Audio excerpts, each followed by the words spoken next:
ঘড়িতে এখন সময় ঠিক সকাল 9:10 এবং মেঘালয়তে আজকে আমাদের পঞ্চম দিন। আজকে আমরা শিলং থেকে আবার ফিরে যাচ্ছি ডাউকিতে। ডাউকিতে যাওয়ার জন্য আমরা নতুন একটি গাড়ি হায়ার করেছি। যাওয়ার পথে আমরা পেপে ফলস এবং কানসরি ফলস ঘুরে দেখব। এরপর যদি হাতে সময় থাকে আমরা কিছুক্ষণ স্নোন প্যাডাঙে থেকে ডাউকিতে চলে যাব। আজকে যিনি ড্রাইভ করছেন ওনার নাম শাহিন। উনি বাংলায় কথা বলতে পারেন এবং বাংলা বুঝছেন। শিলং থেকে কয়েকটা স্পট ঘুরে ডাউকিতে পৌঁছানো পর্যন্ত আমাদের গাড়ির খরচ পড়েছে ৩,৫০০ রুপি।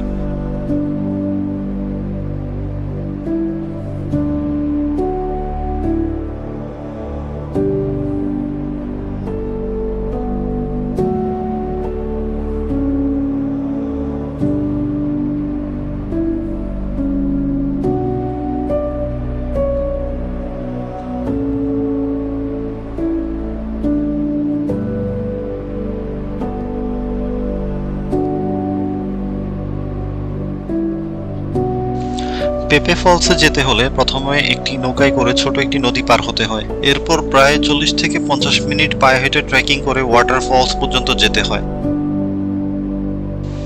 আর নৌকা ওঠার আগে এখানে 4 জনের জন্য পার্কিং চার্জ সহ পে করতে হয়েছিল 450 রুপি।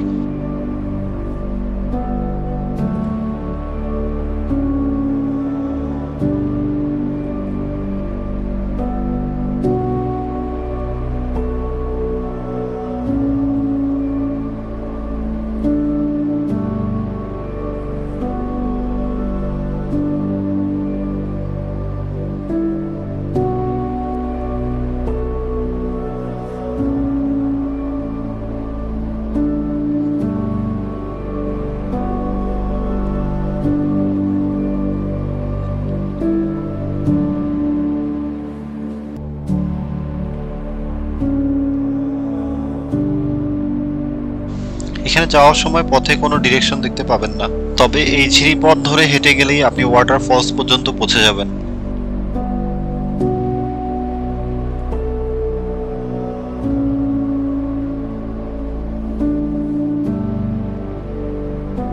তো অবশেষে আমরা পেপে ফলসে পৌঁছে গেছি। এই ফলসটি বেসিক্যালি জাইন্তা হিল ডিস্ট্রিক্টে অবস্থিত, আর পেপে শব্দের অর্থ হচ্ছে প্যারাডাইস বা উদ্যান। আর আমি এখনো ঠিক শিওর না এটার নামটা আমি সঠিক উচ্চারণ করছি কিনা, কারণ এর উচ্চারণ পেপে না হয়ে পিপিও হতে পারে, but I am not sure.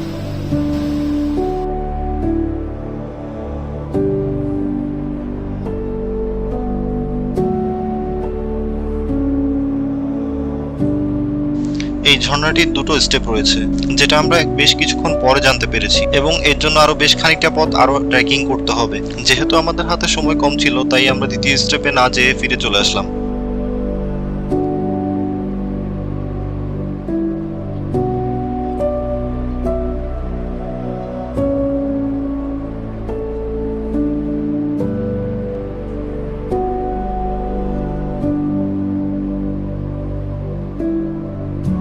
আমাদের পরবর্তী গন্তব্য কানসরি ফলস, যেটা এখান থেকে 15 কিলোমিটার দূরে। যাওয়ার পথে এমন কিছু দৃশ্য চোখে পড়ছিল যা দেখে মনে হচ্ছিল আমরা সুইজারল্যান্ডে আছি।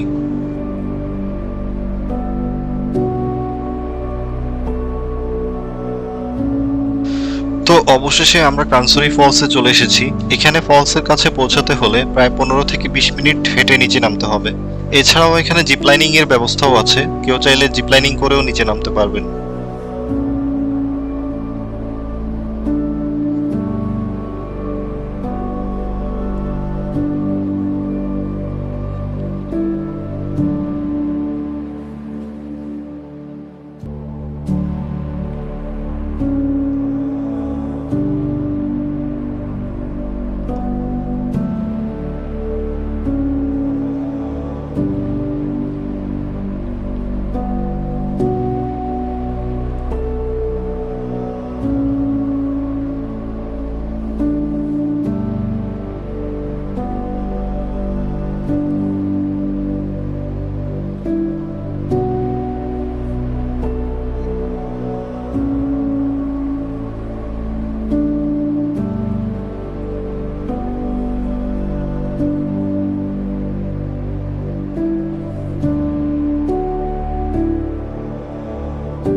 এই সিঁড়িটি দিয়ে উপরে উঠে গেলে একটি ওয়াচ টাওয়ার রয়েছে, যেখান থেকে পুরো জায়গার ভিউটি দেখা যাবে।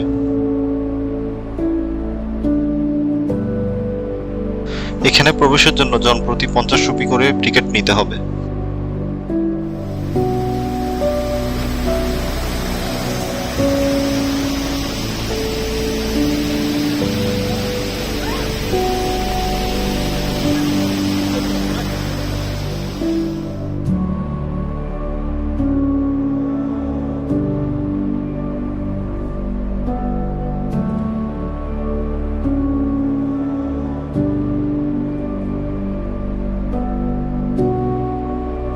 ক্রানসুরি ফলসের এই লেকে কেউ চাইলে বোটিং এবং সুইমিং করতে পারবে। সুইমিং এর জন্য এখানে লাইফ জ্যাকেট বাধ্যতামূলক এবং প্রতিটি লাইফ জ্যাকেটের জন্য আপনাকে 100 রুপি করে দিতে হবে।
ক্রানসুরি ফলসে বেশ লম্বা একটা সময় আমরা পার করেছিলাম, যার কারণে ডাউকিতে পৌঁছাতে সন্ধ্যা হয়ে গিয়েছিল এবং সন্ধ্যায় রাস্তার পাশে গাড়ি থামিয়ে স্নোন প্যাডাং এর দৃশ্য দূর থেকেই দেখতে হয়েছিল। ভেতরে আজ যাওয়া হয়ে ওঠেনি।